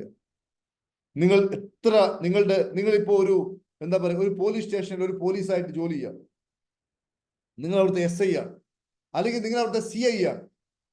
നിങ്ങൾക്ക് ഒരിക്കലും നിങ്ങളുടെ മകനെയോ മകളെയോ അവിടെ നിങ്ങൾ തൊട്ടപ്പുറത്ത് യൂണിഫോമിൽ ഇരുത്തുവാൻ നിങ്ങൾക്ക് കഴിയില്ല. നിങ്ങളുടെ മകനോ മകളോ നിങ്ങൾ ഏറ്റവും അടുത്ത ആളോ ആ പോലീസ് സ്റ്റേഷനിൽ ഒരു ജോലിക്കാരനായിട്ട് അവിടെ കോൺസ്റ്റബിൾ ആയിട്ടോ അല്ലെങ്കിൽ അവിടെ ഏതെങ്കിലും രൂപത്തിലുള്ള ഒരു പോസ്റ്റിൽ നിങ്ങൾക്ക് ഇരുത്തുവാൻ സാധ്യമല്ല. അവിടെ ഇരിക്കണമെങ്കിൽ നിയമം പ്രവർത്തിക്കണം, PSC പരീക്ഷ എഴുതണം, സെലക്ഷൻ കഴിയണം, അഡ്വൈസ് മെമ്മോ പോകണം, അപ്പോയിന്റ്മെന്റ് ഓർഡർ പോകണം. അതിനുശേഷമാണ് അവിടെ ഇരിക്കാൻ പറ്റൂ. നിയമത്തിന്റെ അടിസ്ഥാനത്തിലേ പറ്റൂ. നടക്കില്ല, അല്ലാതെ പറ്റില്ല. മനസ്സിലായോ? അതുകൊണ്ട് ഈ നിയമങ്ങൾ ഓരോന്നും നമ്മൾ കൃത്യമായി മനസ്സിലാക്കി നിയമത്തെ അനുസരിച്ച് ജീവിക്കുമ്പോൾ മാത്രമേ നമുക്ക് ഒരു ശാശ്വതമായ വിജയം ലഭിക്കൂ. അതല്ല എങ്കിൽ നമ്മുടെ ലൈഫ് പൂർണ്ണമായിട്ടും അന്ധകാരത്തിലോട്ട് അല്ലെങ്കിൽ കൂടുതൽ തകർച്ചയിലോട്ട് പോകും എന്ന് യാതൊരു സംശയമില്ല. പ്രത്യേകിച്ച് നമ്മൾ ഇന്നലെയും ഇന്നും ഒക്കെ പഠിച്ച അതിശക്തമായ കാര്യങ്ങൾ ഇതൊക്കെ ആവർത്തിച്ച് പഠിക്കുക, ആവർത്തിച്ച് കേൾക്കുക. ഒരിക്കലും നമ്മൾ കഴിഞ്ഞ ദിവസം പറഞ്ഞതുപോലെ തന്നെ നമ്മുടെ സെക്ഷുവാലിറ്റിയിൽ നമുക്കുള്ള നിയന്ത്രണമാണ് നമ്മുടെ വിജയം തീരുമാനിക്കുന്നത്. അതിനെ നമ്മുടെ ലക്ഷ്യം നേടിയെടുക്കുന്നതിനോട് ഫോക്കസ് ചെയ്യുമ്പോൾ ആ ലക്ഷ്യം അനായാസം നമ്മിലോട്ട് വരും. അതിനെ ഈ കണ്ടു കാണപ്പെട്ട ദേഹേച്ഛയ്ക്ക് പിന്നാലെ പോയി നശിപ്പിച്ചു കളഞ്ഞാൽ എല്ലാം പോകും. അതിശക്തമായ കാര്യങ്ങളാണ് നമ്മൾ പഠിച്ചത്. സോ എന്തെങ്കിലും ഡൗട്ട്സോ മറ്റോ ഉണ്ടെ ചോദിക്കുക. അതേപോലെ തന്നെ നാളെ രാത്രി ഇതിന്റെ ബാക്കി ഭാഗം, പ്രത്യേകിച്ച് നമ്മൾ പണവുമായി ബന്ധപ്പെട്ട ഒരു സെഷൻ ചെയ്തിട്ടുണ്ടായിരുന്നു. ധനം എങ്ങനെ നമ്മുടെ മനസ്സിന്റെ ലിമിറ്റേഷനൊക്കെ തകർത്ത് ഒരു പണക്കാരനാവാം എന്നൊരു സെഷൻ ചെയ്തിട്ടുണ്ടായിരുന്നു. ആ ഒരു സെഷൻ, അതിൻ്റെ ഒരു ബാക്കി ഭാഗവും ഇതും എല്ലാം ചേർത്തൊരു സെഷനാണ് നാളെ. നമുക്കതിനൊരു ടെസ്റ്റൊക്കെ, എങ്ങനെയാണ് പണക്കാരന്റെ മാനസികാവസ്ഥ എന്താണ്, അതിൻ്റെ ഒരു ടെസ്റ്റൊക്കെ നൽകിയിട്ടുണ്ടായിരുന്നു. അതിന്റെ റിസൾട്ടും കാര്യങ്ങളെല്ലാം നമ്മൾ നാളെ പറയും. സോ മുഴുവൻ ആളുകൾക്കും നന്ദി അറിയിക്കുന്നു. എന്തെങ്കിലും ഡൗട്ട്സോ മറ്റോ ഉണ്ടെങ്കിൽ ചോദിക്കാം. ഐ തിങ്ക് നിങ്ങൾക്ക് ഇന്നത്തെ കാര്യങ്ങൾ മനസ്സിലായി എന്ന് ഞാൻ വിശ്വസിക്കുന്നു. Can you understand, my dear friends? Yes or no? 4 കാരണങ്ങളെ പറഞ്ഞിട്ടുള്ളൂ, 5 ആയിട്ടില്ല. 4 കാരണങ്ങളെ പറഞ്ഞു. നിങ്ങൾ എണ്ണുന്നുണ്ടല്ലേ? വളരെ വളരെ സന്തോഷം. അപ്പൊ ഇനി 5ാമത്തെ കാരണം ബാക്കി ഭാഗം നമുക്ക് നാളെ പറയാം. ഓക്കെ? Okay sir. വലിയ സന്തോഷം. ഞാൻ 5 പറഞ്ഞു വിചാരിച്ചത്. Okay sir, okay sir, thank you. 4 നിങ്ങൾ പറഞ്ഞ് ഓർമ്മപ്പെടുത്തി. അങ്ങനെയാണെങ്കിൽ ബാക്കി Thank you, sir. നാളെ Thank you, sir. Thank you. Thank you, sir. Thank you. Army എന്തുകൊണ്ടും നല്ല thank you sir. Dedication Thank you, sir. Thank you sir, thank you, thank you. Very good. Thank you so much. Thank you, thank you sir, Thank you, sir. Thank you, sir. Thank you, thank you. Thank you, sir. Thank you, sir. Thank you. Thank you. Thank you. Thank you. Thank you. സാറിന് ശരി. എന്തെങ്കിലും പുതിയ പുതിയ ഒരു കാര്യം meditation ചെയ്യാം. നടത്തി തരാൻ നാളത്തെ ലിങ്ക് പരമാവധി ആൾക്കാരോട് എത്തിച്ചു കൊടുക്കുക. Thank you, sir. നാളെ Thank you. രാത്രിയാണ് programme. Okay. Thank you, sir. എന്തെങ്കിലും ഡൗട്ട് നമുക്ക് ചോദിക്കാനുണ്ടോ? Any thank you doubts? സാറേ good morning. Good morning. Good morning. സാറേ നമുക്ക് മെന്റലി നമ്മൾ ക്ലാസ് കേൾക്കാൻ തുടങ്ങിയിട്ട് ഞാനിപ്പോ ഒരു 2-3 ആഴ്ച ആയതേ ഉള്ളൂ. എന്റെ പേര് ലീലാമ്മ എന്നാണ്. ഞാൻ കോട്ടയത്താണ് താമസിക്കുന്നത്. അപ്പോ എനിക്ക് കുറച്ചുകൂടി നമുക്കൊന്ന് ആക്റ്റീവായിട്ടല്ല, കുറച്ചുകൂടി ഒരു കോൺഫിഡൻസോട് കൂടി ഞാനൊരു MLM വർക്ക് ചെയ്യുന്ന ഒരാളാണ്. അപ്പൊ എനിക്ക് കുറച്ചുകൂടി കോൺഫിഡൻസോട് കൂടി സംസാരിക്കണം എന്ന് ആഗ്രഹമുണ്ട്. അപ്പൊ അതിന് നമുക്ക് ഇതിൽ നിന്ന് എങ്ങനെ ഒരു കോണ്ടാക്ട് ചെയ്താൽ നമുക്കതൊന്ന് പഠിക്കാൻ പറ്റും സാറേ? ശരി ശരി. അതായത് 1-2 ആഴ്ചയായി നമ്മൾ ഇതിലൊക്കെ വന്നുകൊണ്ടിരിക്കുന്നു. കുറെ കൂടി ഒരു കോൺഫിഡന്റ് ആയി ടോക്ക് ചെയ്യാൻ എന്താ ചെയ്യണമെന്നുള്ളതാണ്. അപ്പോ നമ്മൾ ശ്രദ്ധിക്കേണ്ട കാര്യം എന്താ ചോദിക്കുകയാണെങ്കിൽ, ഇങ്ങനെ ഒരു ചിന്തിച്ചത് തന്നെ വലിയൊരു പോസിറ്റീവായ ഒരു കാര്യമാണ്. എനിക്ക് എങ്ങനെ മാറാം? അപ്പോഴേ ഉത്തരം കിട്ടും. എനിക്ക് എങ്ങനെ മാറാം? എനിക്ക് എങ്ങനെ ഇത് പഠിച്ചെടുക്കാം? എൻ്റെ ലൈഫില് ഞാനൊരു കാര്യം പറയാം. ഏതൊരു കാര്യത്തെ കുറിച്ച് പഠിച്ചെടുക്കണം എന്ന് ഞാൻ വിചാരിച്ചോ, ആ കാര്യങ്ങളെല്ലാം എൻ്റെ മുമ്പിലോട്ട് വന്നിട്ടുണ്ട്. ഒന്നും വരാതിരുന്നിട്ടില്ല. ഏതൊക്കെ വിഷയത്തെ കുറിച്ച് എനിക്ക് അറിയുവാൻ താല്പര്യമുണ്ടോ, ആ വിഷയത്തിലുള്ള എല്ലാ നോളജും പുസ്തകങ്ങളും എൻ്റെ മുമ്പിലോട്ട് വന്നിട്ടുണ്ട്. അന്വേഷിക്കുമ്പോഴേ കണ്ടെത്തും. അപ്പോ ഇവരുടെ ഒരു ചോദ്യം വളരെ പോസിറ്റീവാണ്. നന്നായിട്ട് പ്രസംഗിക്കണം, നന്നായിട്ട് എന്താ പറയാ, ശോഭിക്കണം. നമ്മൾ ചെയ്യേണ്ട ഒരു കാര്യം എന്താ ചോദിക്കുകയാണെങ്കിൽ, ഒന്ന് മ്യൂട്ട് ചെയ്തേ മാ ഡിഫൻസ്. എല്ലാവരും ഒന്ന് മ്യൂട്ട് ചെയ്തേ. നമ്മൾ അന്വേഷിക്കുകയും വേണം. നമ്മൾ അതിനു വേണ്ടി പ്രത്യേകമായി നമ്മുടെ സമയവും നമ്മുടെ എഫേർട്ടും നമ്മൾ മാറ്റി വെക്കണം. നമ്മുടെ സമയവും നമ്മുടെ ഊർജവും നമ്മൾ ചെലവഴിക്കണം. ഉദാഹരണമായിട്ട് നമ്മളിപ്പോ EFT ക്ലാസ് ഇപ്പോൾ നടന്നുകൊണ്ടിരിക്കുന്നു. ഇപ്പോൾ കഴിഞ്ഞ ഇത് കഴിഞ്ഞു. പ്രിയപ്പെട്ട സുഹൃത്തുക്കളെ, അതിൽപ്പെട്ട ഏതെങ്കിലും 1-2 വാക്കൊന്ന് സംസാരിക്കാം. ഇപ്പോ കഴിഞ്ഞ ആഴ്ച ഇപ്പൊ നടന്നുകൊണ്ടിരിക്കുകയാണ്, അതിന്റെ മെന്ററിംഗ് നടന്നുകൊണ്ടിരിക്കുകയാണ്. അതിൽ നിങ്ങൾ പങ്കെടുത്തതിന് ശേഷം EFT ഓൺലൈൻ പങ്കെടുത്ത ആരെങ്കിലും ഉണ്ടെങ്കിൽ, ലെഫ്റ്റ് ആയെങ്കിൽ അറിയില്ല, ഒന്ന് പറയൂ പ്രിയപ്പെട്ടവരെ, നിങ്ങളുടെ ലൈഫിൽ മാറ്റം ഉണ്ടായോ ഇല്ലേ? വിചാരിച്ചതിനേക്കാൾ വലിയ മാറ്റം ഉണ്ടായോ ഇല്ലേ? Please come to my point. Anyone? Good morning. ഞാൻ പറയാം. പറയൂ. EFT പങ്കെടുത്തതിന് ശേഷം ഞാൻ ആദ്യം പങ്കെടുത്തതെന്ന് പറഞ്ഞാൽ കുറച്ച് വേദനകളുണ്ട് ശരീരത്തിൽ. അതിൽ നല്ലൊരു മാറ്റത്തിലേക്ക് വന്നു. അല്ലാതെ കുടുംബത്തിൽ തന്നെ നല്ല മാറ്റം വന്നു. വൈഫ് ആദ്യം സഹകരിച്ചുകൊണ്ടായിരുന്നില്ല ഇത് കേൾക്കാനൊന്നും. ഞാൻ വെറുതെ ഓൺ ചെയ്തിട്ട് അവിടെ വെച്ചു കൊടുക്കും, ഞാൻ എവിടെയെങ്കിലും പുറത്തു പോകും. അത് കേട്ട് ഇപ്പൊ വൈഫും ഇതൊക്കെ ചെയ്യാൻ, മെഡിറ്റേഷൻ കേൾക്കാൻ വേണ്ടി തുടങ്ങിയിട്ടുണ്ട്. മക്കളിലും നല്ല മാറ്റമുണ്ട്. മക്കൾക്ക് ഇതിനോട് ഇൻട്രസ്റ്റ് തോന്നിയിട്ടുണ്ട്. അപ്പൊ അവരും കൂടി നല്ല സന്തോഷം കിട്ടി. നല്ല സന്തോഷത്തിലേക്ക് മാറിയിട്ടുണ്ട് ഫുള്ളായിട്ട്. പിന്നെ അതിന്റെ വേദനകൾക്ക് നല്ലൊരു കുറവ് വന്നിട്ടുണ്ട്. പിന്നെ EFT പിന്നെ NLP രണ്ടിലും ഞാൻ പങ്കെടുത്തു. നല്ല വ്യത്യസ്തമായ അനുഭവമാണ്. പറ്റുമെങ്കിൽ എല്ലാവരും പിന്നെ അതിലേക്ക് ഒന്ന് വന്ന് നോക്കുക. എന്തായാലും നല്ലൊരു മാറ്റം ഉണ്ടാവും. എനിക്ക് ഉറപ്പാണ്. എനിക്ക് നല്ല മാറ്റം ഉണ്ടാവുന്നു. മാറ്റം ഉണ്ടായിക്കൊണ്ടേ വരുന്നുണ്ട്. ഓക്കെ, അപ്പോ വളരെ സന്തോഷം. അതെന്താണ് കുമാർ സാർ? അതായത് നിങ്ങൾ അതിന് ചെയ്ത എന്താണെന്ന് ചോദിക്കുകയാണെങ്കിൽ, നിങ്ങൾ സമയം മാറ്റിവെച്ചോ? മാറ്റിവെച്ചു. സമയം മാറ്റിവെച്ചു. ശരിക്കും ഞാൻ ഇതിനു വേണ്ടിയിട്ട് തന്നെ വീട്ടിലേക്ക് നേരത്തെ എത്താൻ തുടങ്ങി. ഞാൻ ചിലപ്പോ ഞാൻ ബാത്റൂമിലെല്ലാം ഫോൺ വെച്ചിട്ടാണ് ഞാൻ ഇത് കേട്ടോണ്ടുള്ളത്. കാരണം എനിക്ക് 7 മണിക്ക് വീട്ടിൽ നിന്ന് ഇറങ്ങേണ്ടത് കൊണ്ട് ചിലപ്പോൾ ലേറ്റാകുന്ന ദിവസമെല്ലാം ഇന്നും ഞാൻ ബാത്റൂമിൽ ഫോൺ വെച്ചിട്ടാണ് ഞാൻ കേട്ടോണ്ടുണ്ടായിരുന്നത്. കുളിക്കുന്ന സമയത്തും കേട്ടത്. ഒരു പോയിന്റ് പോലും വിടാൻ എനിക്ക് താല്പര്യമില്ല. അതുകൊണ്ട് വിടാതിരിക്കാൻ വേണ്ടിയിട്ടാണ് ഞാൻ ബാത്റൂമിൽ കൊണ്ടുപോയിട്ട് കുളിക്കുന്ന സമയത്തും ഫോൺ വെച്ചിട്ട് ഞാൻ ഇത് കേട്ടോണ്ട് അതിന്റെ ഗുണം എനിക്ക് ഉണ്ടായിട്ടുണ്ട്. യെസ്, അതായത് ഈ നേരത്തെ ചോദിച്ച അവിടെ പറയേണ്ടതെന്ന് ചോദിക്കുകയാണെങ്കിൽ, നിങ്ങളിപ്പോൾ അന്വേഷിച്ച വളരെ പോസിറ്റീവാണ്. അതേപോലെ തന്നെ ഇതുമായി ബന്ധപ്പെട്ട പബ്ലിക് സ്പീക്കൊക്കെ ആണെങ്കിൽ അതുമായി ബന്ധപ്പെട്ട തന്നെ കോഴ്സുകൾ ഉണ്ടാവും. എങ്ങനെ നമുക്ക് സംസാരിക്കാം. ഇപ്പോൾ നമ്മൾ ഹാപ്പി പാർക്കിന്റെ പ്ലാറ്റ്ഫോമിൽ നമ്മൾ അത് വളരെ കുറവാണ്. നമ്മൾ ഒന്ന് സമയക്കുറവ് കൊണ്ട് നമ്മളത് ചെയ്യാറില്ല. പക്ഷേ അങ്ങനെയുള്ള കോഴ്സുകൾ തിരഞ്ഞെടുത്ത് ചെയ്യാം. കാരണം പബ്ലിക് സ്പീക്കിംഗ് എന്ന് പറഞ്ഞാൽ ഇങ്ങനെ പ്രസംഗിക്കണം അങ്ങനെ പ്രസംഗിക്കണം എന്ന് പറഞ്ഞു കൊടുത്തത് കൊണ്ട് ചെയ്യാൻ പറ്റുന്ന ഒരു കാര്യമല്ല. അത് അനുഭവിക്കണം. അപ്പോഴേ നമുക്കത് പൂർണ്ണമായിട്ട് മനസ്സിലാക്കുവാൻ സാധിക്കുകയുള്ളൂ. പിന്നെ ഇതിൽ ഓരോ ക്ലാസ്സും ശ്രദ്ധിച്ച് കേൾക്കുമ്പോൾ എനിക്കത് പുറത്തു പോയിട്ട് പറയാനും, ഞാൻ ചെറിയതായിട്ട് ക്ലാസ് എടുക്കുന്നുണ്ട്, അപ്പൊ അതിലേക്ക് ഉൾപ്പെടുത്താൻ ഒരുപാട് ഉപകാരപ്പെടുന്നുണ്ട്, എല്ലാവർക്കും ഇഷ്ടപ്പെടുന്നുണ്ട്. ഇതിലെ കുറച്ച് കാര്യങ്ങൾ എന്റേതായ രീതിയിൽ ഞാൻ പുറത്ത് പറയാറുണ്ട്, ചേർത്ത് ചെയ്യാറുണ്ട്. അത് വെരി ഗുഡ്. ഏതായാലും thank you sir. Thank you so much. അപ്പോ നിങ്ങൾ ചെയ്യേണ്ടത് ഈ രൂപത്തിൽ ഒരു എനർജി ചെലവഴിച്ച് ഈ രൂപത്തിൽ ഒരു എക്സ്പെക്ടേഷന് പോവുക. അങ്ങനെയാണെങ്കിൽ തീർച്ചയായിട്ടും സംസാരിക്കുവാൻ സാധിക്കും. പിന്നെ എപ്പോഴും മനസ്സിലാക്കേണ്ടത് ഒരു കാര്യം ഞാൻ പറഞ്ഞുതരാം.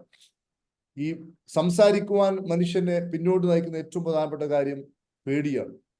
പഠനം പറയുന്നത് നമ്മുടെ കയ്യിൽ പറയുവാനൊരു ടോപ്പിക് ഉണ്ടെങ്കിൽ ഏകദേശം ഒരു 30-40 മുതൽ ഒരു 90 സെക്കൻഡ്, ഒരു 1.5 മിനിറ്റിന്റെ ഉള്ളിൽ നമ്മൾ പേടി പോകുന്നുള്ളതാണ്. ഏതൊരാൾക്കും മൈക്കിന്റെ മുമ്പിൽ നിന്ന് സംസാരിക്കുമ്പോൾ ആദ്യത്തെ ഒരു 1.5 മിനിറ്റ് അതിശക്തമായ നെഞ്ചിടിപ്പും പേടിയൊക്കെ ഉണ്ടാവും, ശക്തമായ പ്രശ്നം ഉണ്ടാവും. പക്ഷെ അത് തുടങ്ങി ഒരു 1.5 മിനിറ്റ് ആകുമ്പോഴേക്കും ആ പേടി അങ്ങ് പോകും. ഈ 1.5 മിനിറ്റിനെ അഭിമുഖീകരിക്കുവാനുള്ള പേടി കൊണ്ടാണ് അധികം ആൾക്കാരും സദസ്സിൽ സ്റ്റേജിൽ കയറാത്തത്. എന്നാൽ ഈ 1.5 മിനിറ്റ് അങ്ങ് കഴിഞ്ഞാൽ പിന്നെ അയാൾക്ക് പറയാൻ ടോപ്പിക് ഉണ്ടെങ്കിൽ അയാൾക്ക് ഇഷ്ടം പോലെ സംസാരിക്കാൻ പറ്റുമെന്നാണ് പറയുന്നത്. അപ്പൊ അതുകൊണ്ട് നിർഭയമായിട്ട് സംസാരിക്കുക, ഒരിക്കലും ഭയപ്പെടേണ്ടതില്ല. പേടിയാണ് നമ്മളെ തകർക്കുന്നത് തിരിച്ചറിയുക. അതേപോലെ തന്നെ ഇതുമായി ബന്ധപ്പെട്ട ഏതെങ്കിലും രൂപത്തിലുള്ള കോഴ്സുകളൊക്കെ ചെയ്യുക. പറ്റുമെങ്കിൽ ഇപ്പൊ ഹാപ്പി പാർക്കിന് തന്നെ ട്രഷർ കോഴ്സ് വരാൻ പോകുന്നുണ്ട്. ട്രഷർ കോഴ്സിൽ നമ്മൾ അതിന്റെ ഭാഗമായിട്ടൊരു പബ്ലിക് സ്പീക്കിങ്ങിന്റെ ഒരു പ്രോഗ്രാം നമ്മൾ ചെയ്യുന്നുണ്ട്. പക്ഷെ അതിൽ പുറത്തുനിന്നുള്ള ആളുകളെ നമ്മൾ എടുക്കാറില്ല, അതിന്റെ ആൾക്കാരെ മാത്രമേ ചെയ്യാറുള്ളൂ. ട്രഷർ 2025 ട്രഷർ ജനുവരി 1 സ്റ്റാർട്ട് ചെയ്യും. വരുന്ന ആൾക്കാരൊക്കെ അതിലൊന്ന് ജോയിൻ ചെയ്തു. ട്രഷർ കോഴ്സിൽ ഇപ്പോൾ പങ്കെടുത്തുകൊണ്ടിരിക്കുന്ന ആൾക്കാർക്കൊന്ന് വേണമെങ്കിൽ അവരുടെ ലൈഫിലുണ്ടായിട്ടുള്ള മാറ്റത്തെക്കുറിച്ച് 1-2 വാക്ക് വേണമെങ്കിൽ സംസാരിക്കാം. നമ്മൾ വെള്ളിയാഴ്ച ട്രഷർ കോഴ്സിന് സംബന്ധമായി തന്നെ ഒരു ക്ലാസ് നമ്മൾ നടത്തുന്നുണ്ട്. എന്താണ് ട്രഷർ, എന്താണ് അതിൽ പഠിപ്പിക്കുന്നത്, എന്താണ് നേട്ടം, ഇതൊക്കെ നമ്മൾ പഠിപ്പിക്കുന്നുണ്ട്. ഒരാൾക്ക് ഇപ്പോൾ പങ്കെടുത്തുകൊണ്ടിരിക്കുന്ന ബാച്ച് 2 അല്ലെങ്കിൽ 3 ഏതെങ്കിലും ഒരാൾക്ക് സംസാരിക്കാം. ട്രഷർ ബാച്ചിൽ പങ്കെടുത്തതുകൊണ്ട് ഒരാൾക്ക്. ഞാൻ ബാച്ച് 3 ബിന്ദു നരവത്താണ്. മാഡം പറയൂ.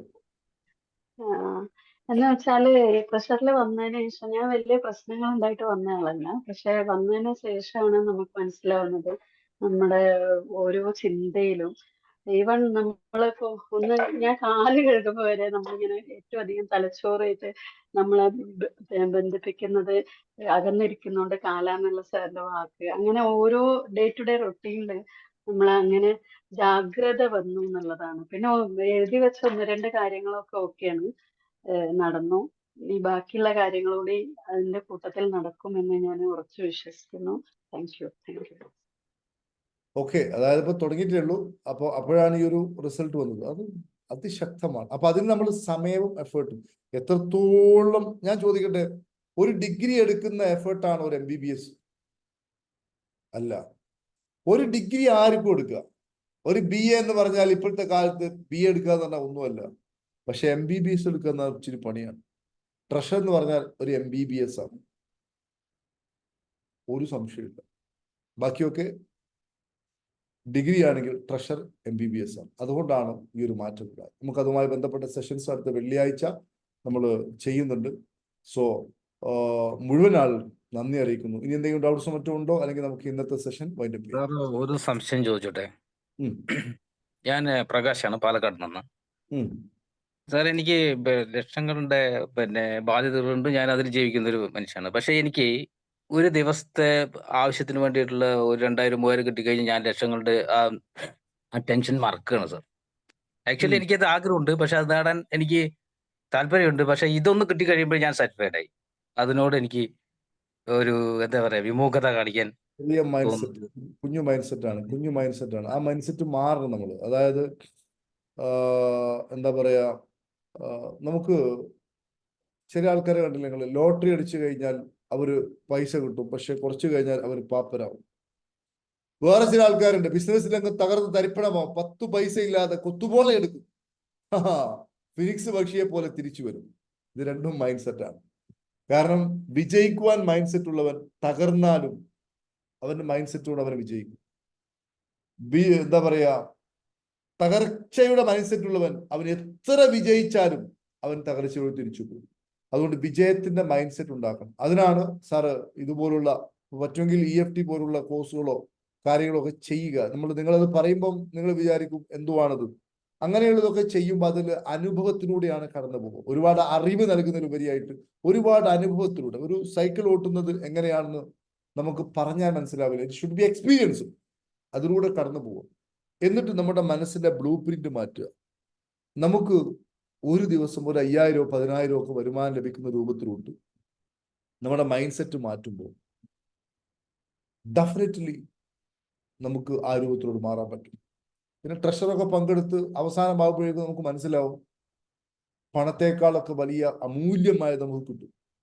അപ്പൊ പിന്നെ ബാക്കിയെല്ലാം ഓട്ടോമാറ്റിക്കലി നമുക്ക് വരും. ഇപ്പോ നമുക്ക് പണത്തെക്കുറിച്ചും മറ്റൊക്കെയുള്ള ആ കാഴ്ചപ്പാടല്ല ആ സമയത്തുണ്ടാവുക. അത് കംപ്ലീറ്റ്ലി മാറും. അപ്പോൾ ഞാൻ പറയുന്നത് എല്ലാത്തിനെയും ശരിപ്പെടുത്തേണ്ടത് നമ്മളെയാണ്. ആ ഒരു തിരിച്ചറിവാണ് നമുക്ക് ആദ്യം വേണ്ടത്. നമ്മളെ ശരിപ്പെടുത്താൻ വേണ്ടി നമ്മൾ സമയവും എഫേർട്ടും മാറ്റിവെക്കുക. അപ്പോൾ ബാക്കിയെല്ലാം ശരിയാവും എന്നതാണ് ഇതുമായി ബന്ധപ്പെട്ട് പറയുവാനുള്ളത്. പിന്നെ എപ്പോഴും ശ്രദ്ധിക്കുക, സമയവും ഊർജവും ചെലവഴിക്കാതെ ഒരിക്കലും നമുക്ക് നേട്ടം ഉണ്ടാവില്ല. എളുപ്പ വഴി അന്വേഷിക്കുക. നമ്മളൊരു സൗജന്യ പ്രോഗ്രാം ഉണ്ട്, അതിൽ കയറി എൻ്റെ എല്ലാ പ്രശ്നവും അങ്ങ് തീർക്കാം എന്ന് നമ്മൾ വിചാരിക്കുന്നു. നമുക്ക് അതിൽ നിന്ന് ഒരുപാട് കാര്യങ്ങൾ കിട്ടും. ഒരുപക്ഷെ അതിൽ നിന്ന് കിട്ടുന്ന ഒരു പോയിന്റ് ആയിരിക്കാം നമ്മുടെ മനസ്സിലേക്ക് സ്ട്രൈക്ക് ചെയ്ത് ഉള്ളോട്ട് കയറി ലൈഫ് മാറാം. മനസ്സിലായി? പിന്നെ അനുസ്യൂതം തുടർന്നുകൊണ്ടിരിക്കുക, ഒരിക്കലും നിർത്തരുത്. അനുസ്യൂതം യാത്ര ചെയ്തുകൊണ്ടിരിക്കുക. There are 2 option. ഒന്ന് ഉയരുക, താഴുക. നേരെ നിൽക്കുക എന്ന പരിപാടിയില്ല. അതുകൊണ്ട് ഉയർന്നുകൊണ്ടേയിരിക്കുക. അതിനെല്ലാവർക്കും സാധിക്കട്ടെ എന്ന് മാത്രം പറഞ്ഞുകൊണ്ട് നമുക്ക് ഇന്നത്തെ സെഷൻ